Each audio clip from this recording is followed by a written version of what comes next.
invite you welcome.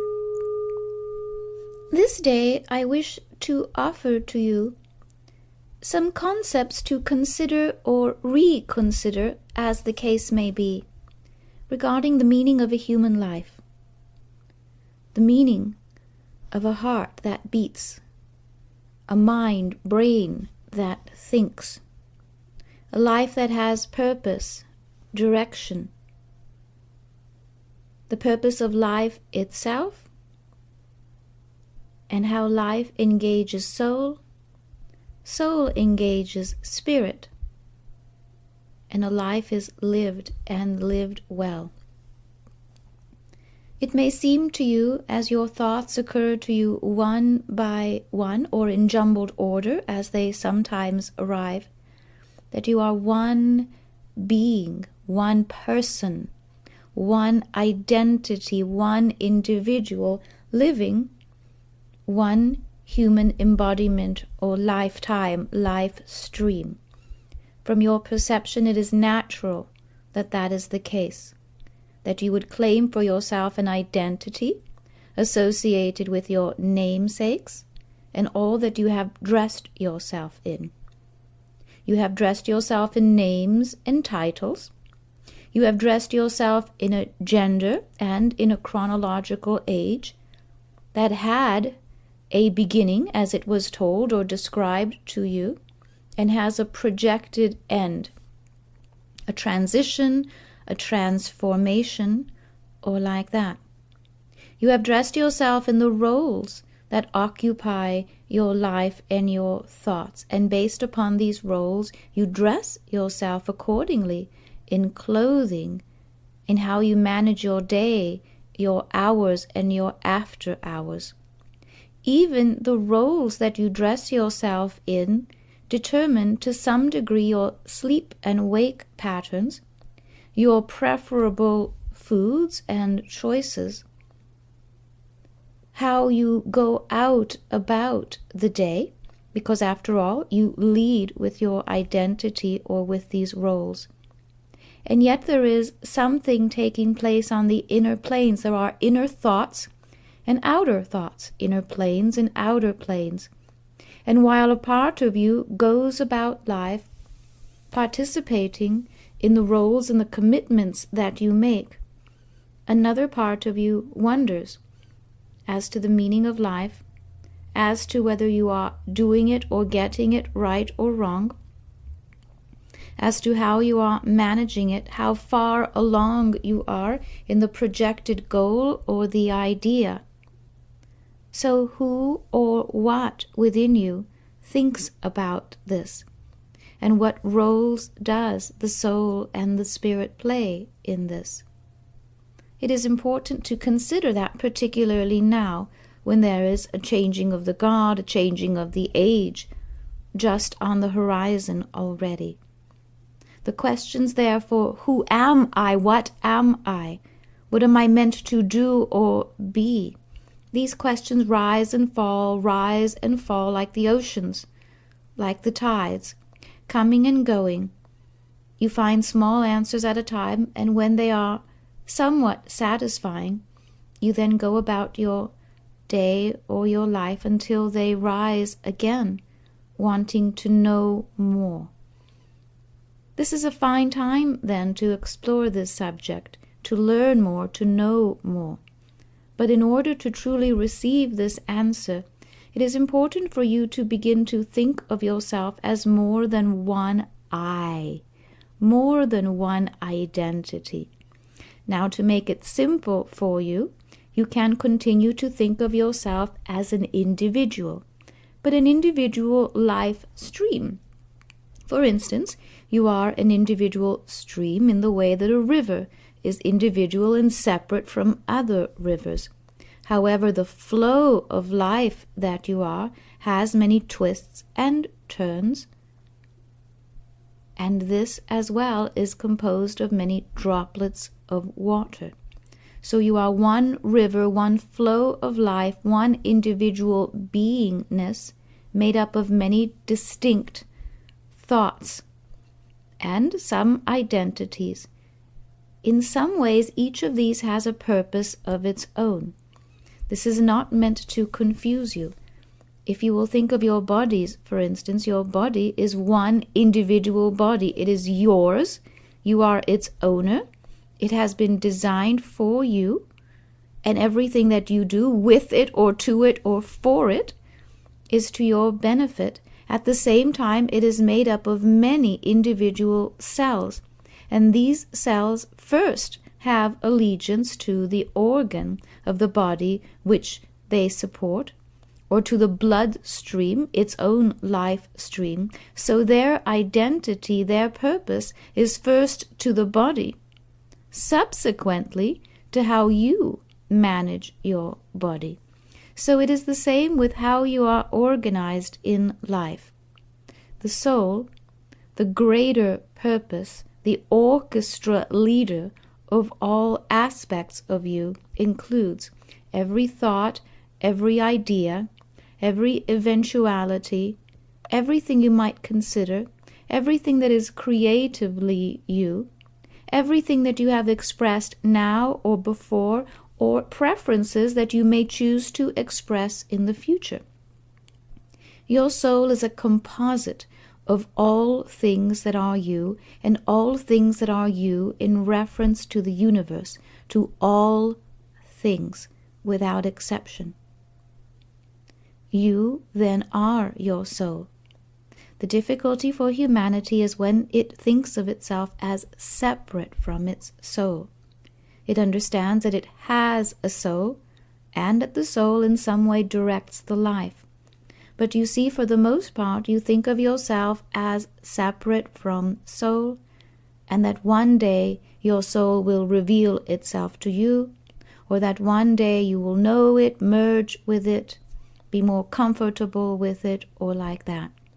You are soul. You are not separate from soul. Soul is not a visible part of you.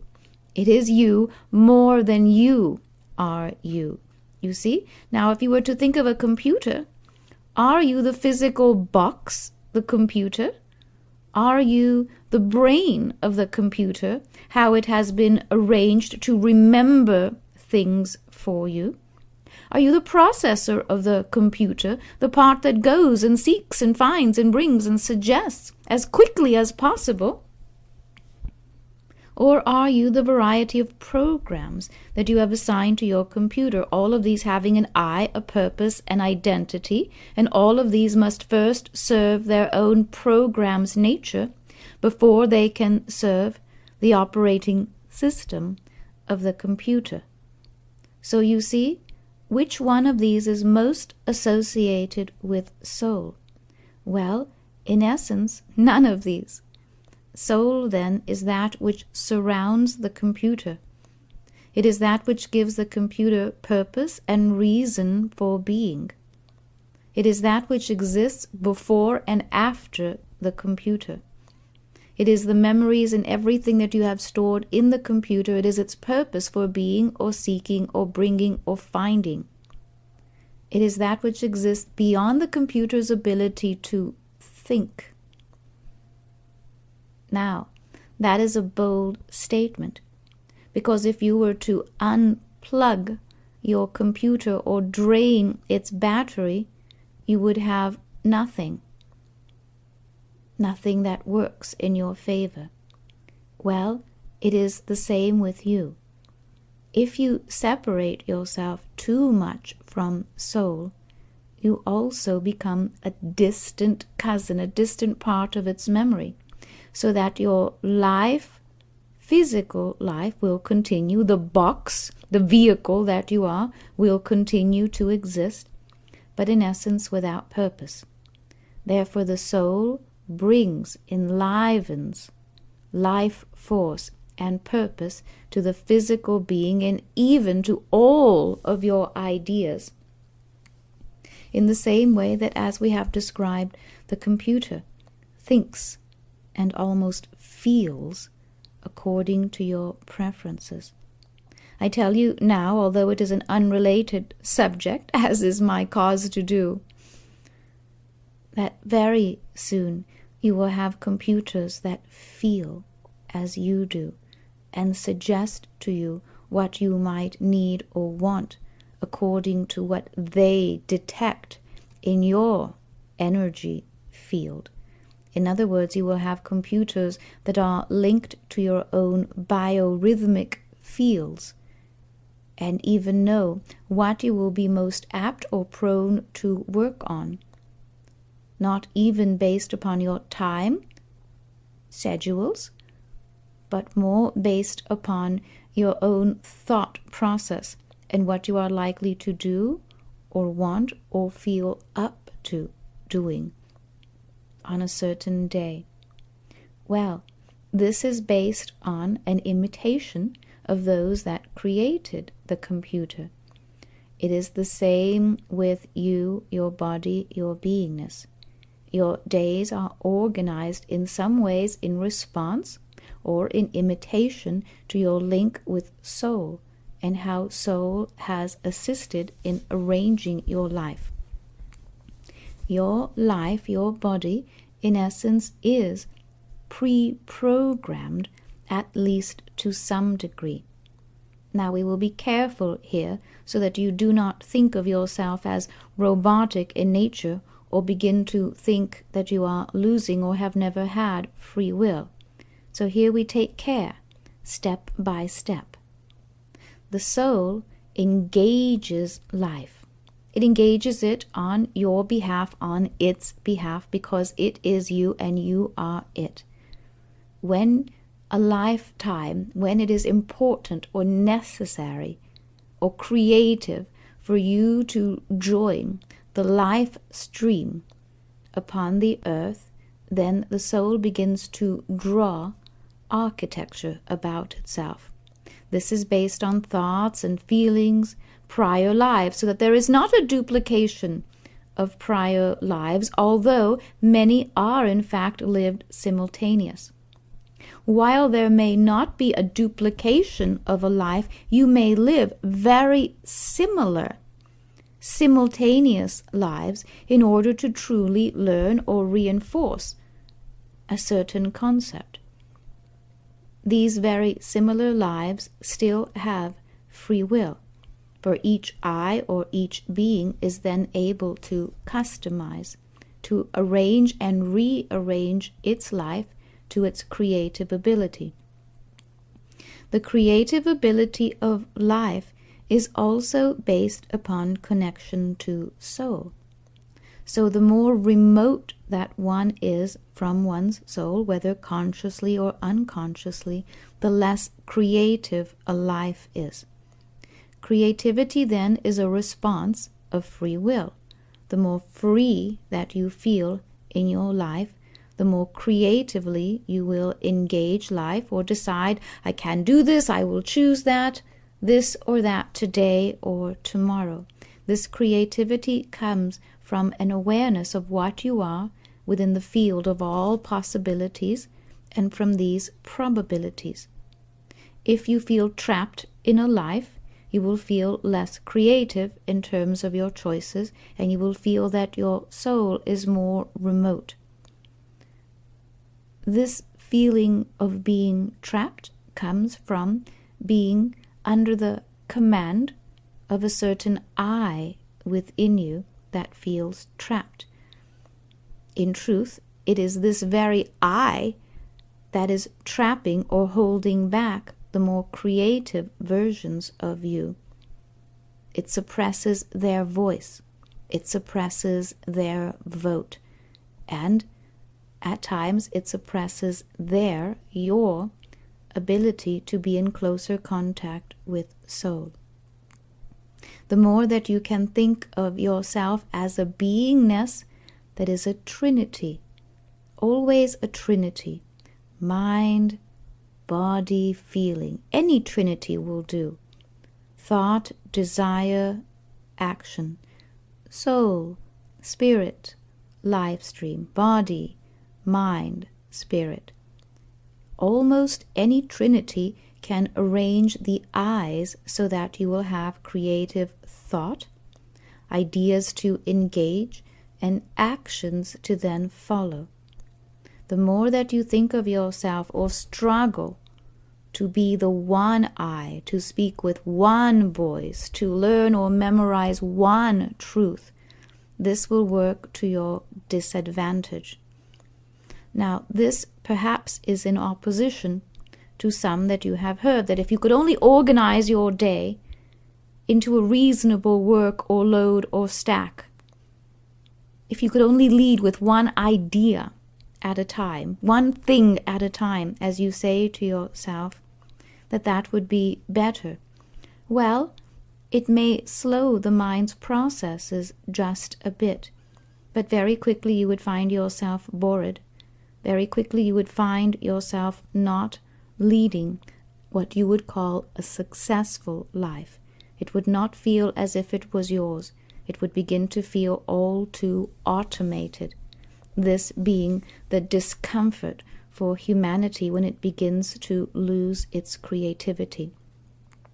This would be the number one illness where your soul is concerned. When you are not awakened to your creativity, to your free will, the result of that is not necessarily an illness for the body. It is more a soul's illness.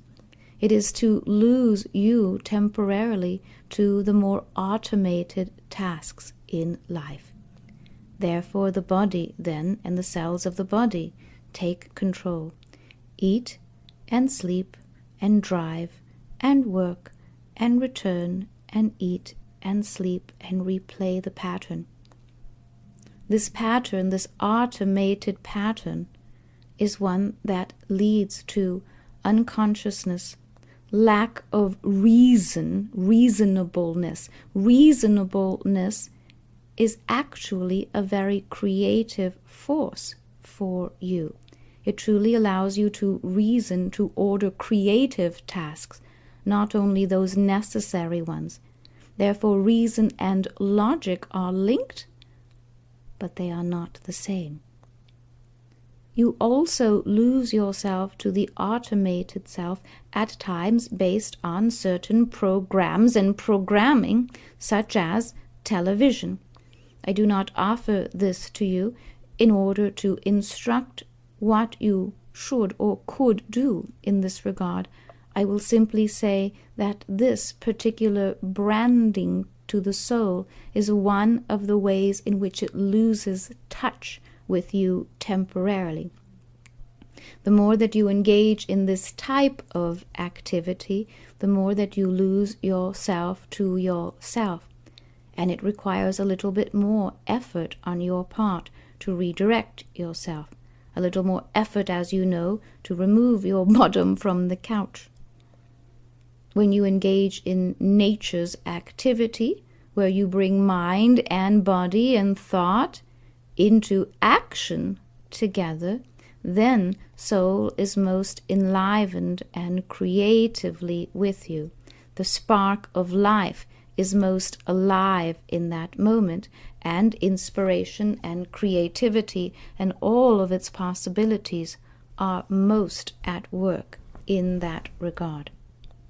Now then, soul is always creating purpose. It is always making possibilities for you. It is always engaged in your service. The more full and fluid and creative your lifetime, the more that the soul fills itself, filling the cells of the soul and every aspect and every simultaneous life. The more creatively engaged you are in life, the more possibilities you have, not only in this life, but in your next choices as well. Therefore, the more choices that you make now, the more choices you will be entitled to later. In this case, we are not speaking of right choices or wrong choices, for this involves polarity. Here we are simply speaking of a palette full of color, vibration, frequency, choices, directions, of which none can be considered any more than a preference. One simply leads to the next and the next. The more creatively you allow yourself to think about possibilities even if you do not engage them or choose them, this also maintains the spark of aliveness. So if you will say, tomorrow I may or may not do this, or next week, or sometime in my life I would like to do that, it maintains a possibility. The possibility maintains that spark alive for you. It lifts it into view. It keeps it as a real consideration. However, when you say to yourself, I will never do this, I will never be able to do that any longer, or since I have chosen this, I can no longer choose that, you begin to remove from your own palette, from your own live stream choices. And while you believe you may be ordering your life or being quite realistic about life, you are in actuality limiting not only this life, but in some ways you are endangering possibilities for future choices and future lives as well. In essence, you are removing those cells. Those particular cells become dead in the moment, you see? Now, your being, your mind, your heart, and all of the different I's, all of the different identities and roles within you are fully and completely able to maintain all of this aliveness for you. So it is not that you must think all of these thoughts all of the time in order to maintain them. This discussion is not to further confuse you or add more thoughts to your day, which are already plenty and perhaps too many. This discussion is dedicated to the aliveness that you are. It is dedicated to the awakening process. It is dedicated to those whose days are somewhat automated and to reawakening segments of life and truth in order to bring about a full, realized life in this lifetime, in this life stream, particularly at this juncture. It is no cause to look round the world now and to see the variety of distractions all round you. The earth can be a very distracting, disorienting place, particularly at the end of an age and the beginning of the next. There are crossroads, and then the next crossroads, thresholds, and almost too quickly the next threshold these days. And while that can be and feel overwhelming to you, the more that you begin to regard yourself as a creative trinity of wise beings, you will navigate these times better than others that are not privy or privileged to these words or to others like them. Your mythologies and your histories tell of 3 wise men or 3 kings or what it will be. This can easily be used as your metaphor for now. Within you, in each moment, in each day, in each thought, there are 3 wise beings, each with their own purpose, each one dedicated to soul and spirit and you and Trinity, each one dedicated to maintaining and encouraging further aliveness, further self-realization. Self-realization comes beyond role-playing. In order to be self-realized, in essence, you must go beyond the thoughts that you have about who and what you are, even why you are here, or even your purpose. Self-realization extends beyond what you think of your purpose, what you have been told about your purpose, or how it is remaking itself moment by moment, which in fact it is. Purpose, as we have stated before, has relationship to self, and there are in any given moment at least 7 distinct and unique purposes at work for you and within you, as directed by the various wisdoms within you under the command of soul, which has every highest interest at stake. It is soul and spirit which then animates your life, gives you purpose, reason for being.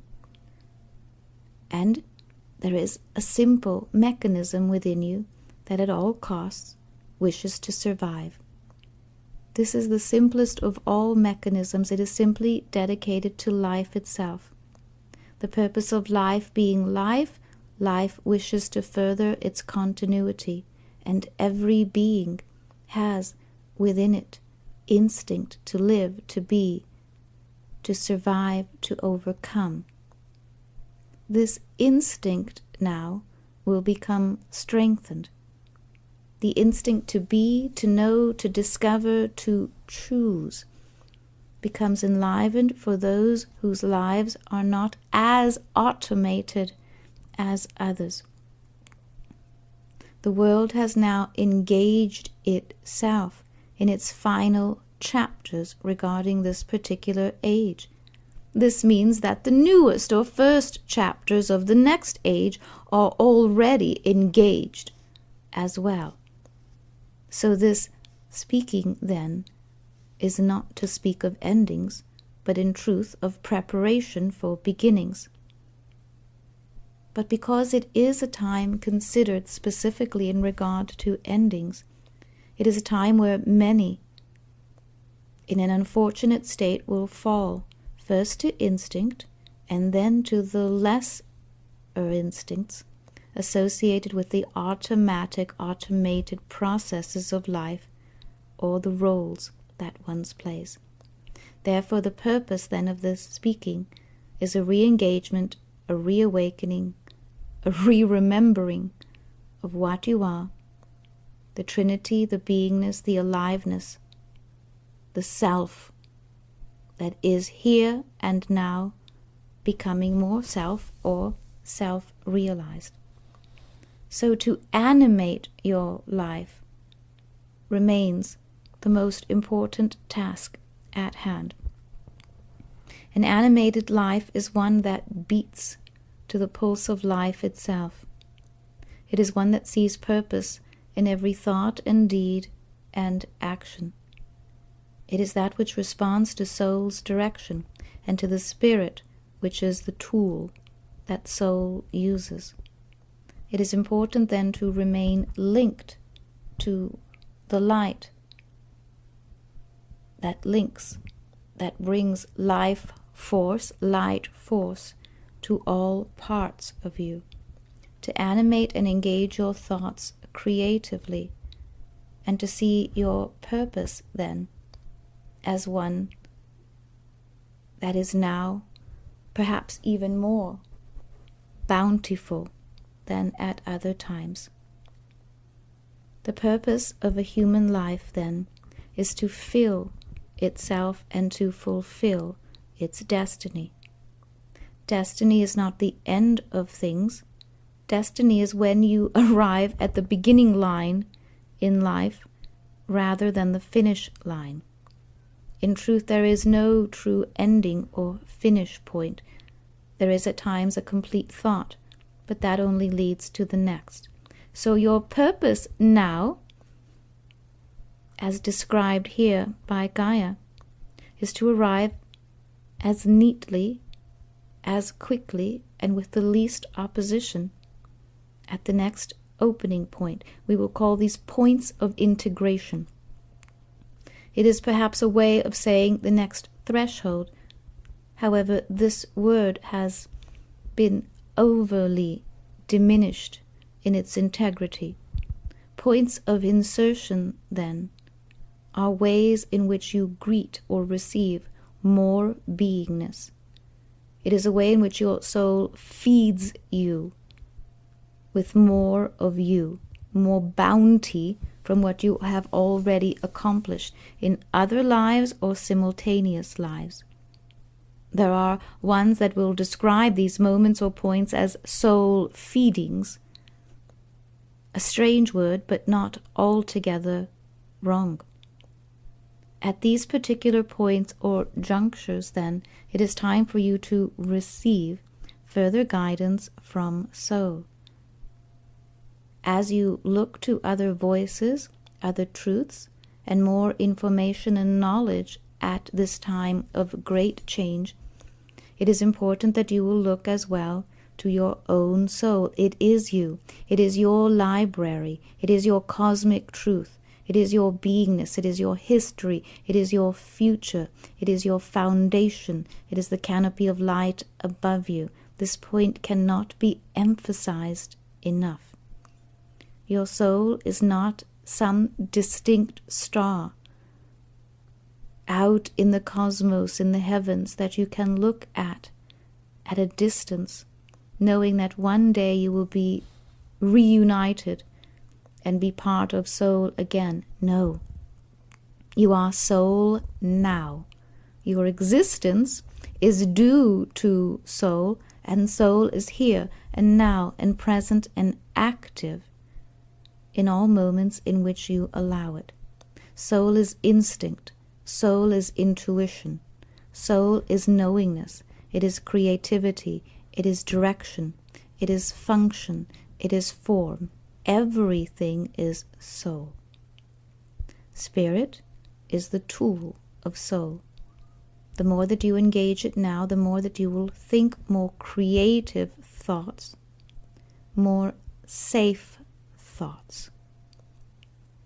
Soul and spirit understand safety, understand security, for remember that the purpose as well is your longevity, your creatively. Therefore, soul and spirit then, as an extension of your being, a greater extension than you now imagine, simply because these are unseen forces. You have come to trust what you see, what you can touch and feel and smell. Well, soul, spirit are more real and realized than that, but they are not as dense, particularly because they would be less useful to you. You cannot see them because you are them. They are objective. They speak for you. They protect you. They uplift you. They realign you, reinvigorate you, bring to you health, restore you to resource and source, maintain all that is purposeful, and yes, at times, jab a little in the ribs when there is a part that needs to be dislodged from life and has not. Now then, regarding this Trinity, it is this Trinity that will carry you more quickly into aliveness, into your next step, your next ideas and ideals regarding self and regarding new age, new thought, new identity, new awareness. And it is the new, particularly the new at this time, that will carry you in thought, in deed, in action, in feeling, and in health to what is most necessary, or where is most necessary. It is time then to join these seemingly separate forces, to join them with instinct, with intuition. Those that do not will find themselves scurrying about quite a bit at this time. Scurrying from here to there, looking for something that has been lost, looking for parts of themselves that they had promised to themselves that they would do or be or remember at this time. Therefore, the purpose, again, of this particular discussion is to bring quickly and to the surface the aligning principle within you, the Trinity of all things that aligns all things. It is not simply by directing your thoughts positively, as some have put forth, that will restore this for you. Neither can you dwell in the fear or the negativity, for this will certainly, surely bring and keep density, a little too near to you. There are those that will, in fact, gravitate, be pulled by gravity to the negative side. Polarized is a good way to put it. They will be polarized to this end because they will feel more grounded, something that they feel is very necessary at this time. They identify this with instinct to survive. But again, I tell you, this is the more automated aspect of principle. Polarity then can be better directed to the center, to the neutral, to the balance. Trinity will also bring to you the third principle at all times. The universe is described by laws, divine laws, universal laws, and it is upheld by principles.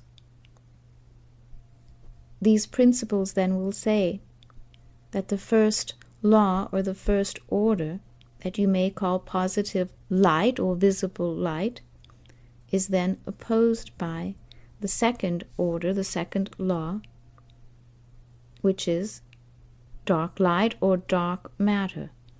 The opposition to the first thought brings the second thought. This can also be described as what or if, or should or shouldn't. First thought, second thought. First law, second law. The third, the balanced or neutralizing principle, is the one that weaves the two into one. It is the one that allows thought or mind and heart or feeling to come together into one. It is the third or unifying or neutralizing principle. Again, the Trinity at work in your favor. I tell you that now comes times in which the mind will oppose the heart, if not. And while you are thinking in this moment that if push came to shove, you would decide based on the heart and the feeling, the mind is not so certain of this. It is instinct that will drive you, and instinct is an automated principle unless it is awakened and realigned with soul and spirit.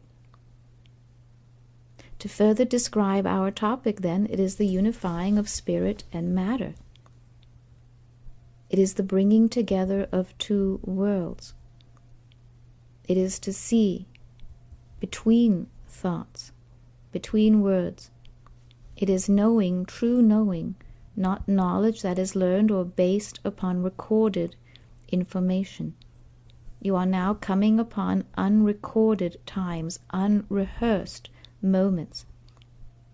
The roles that you have studied well, how to be and how to play, will not necessarily prepare you for the moments ahead.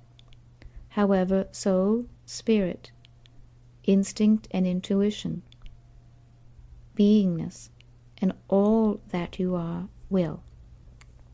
Linking all of this together now, you will indeed be well prepared, so that even when you see a larger percentage of the population look or think or feel a certain way, it will be important for you to trust what it is that the Trinity that is you, is within you, is a part of you, will suggest to you instead. Humanity is now poised to take an evolutional leap, as has already been described to you. This is one of the ways to do that. This is one of the ways to support yourself. One of the ways in which you are supported as well. So the caution in this regard is not to over-identify with what you are, what you think you are, with what you have been, with your accomplishments. Neither to over-identify with what has been told to you regarding the past or the present or the future. To be present in the now, as has been said, means to bring as much presence to the now. It involves more than occupying the body in the present moment. It is to be now more than today. So, sweet ones, this engagement then, I tell you, has many benefits. To engage life in this way strengthens the body. It strengthens the health of the body. It strengthens the organs of the body to work collectively with one another. A body that works collectively then shares important cellular information more quickly. Messages are sent and received more quickly. The health of the body means bounty for the body. It means that the body rises earlier if need be, upholds its systems of energy, maintains its wellness better, longer to your benefit, brings to you more clarity of thought so that deeds and actions are also well managed. To engage all of these aspects of self will allow you to respond to life and have life respond to you based upon the highest principles. It is an honorable way to be. As you begin to engage these aspects of you, you will see that you will more than likely desire to begin to make certain other changes in life. There is no need to act upon these until they feel certain within you. But once you begin to link different aspects of your being together, you will find that communication is stronger and clearer. You may find that you will choose certain dietaries in different order, in different times, that you will choose to add something or discard something, that on your own and without diagnoses, you may think that you require a certain supplement or an additional vitamin that you may add to your requirements in one way or another. Or you may think or discover that those that you have been doing are no longer necessary, and that you wish to make another choice instead. So it is a time of defining and refining what you are, coming into being, clarifying truths, what you know about life itself, re-engaging life, its purpose. I tell you that the activities described here, the linking process alone, will strengthen your heartbeat.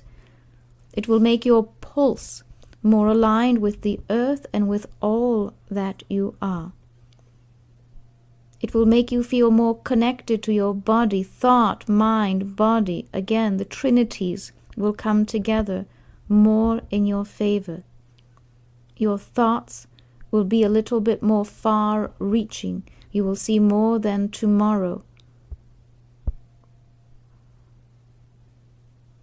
I offer you these words then as sharing, for I tell you that everything that is upon the earth now is doing the same.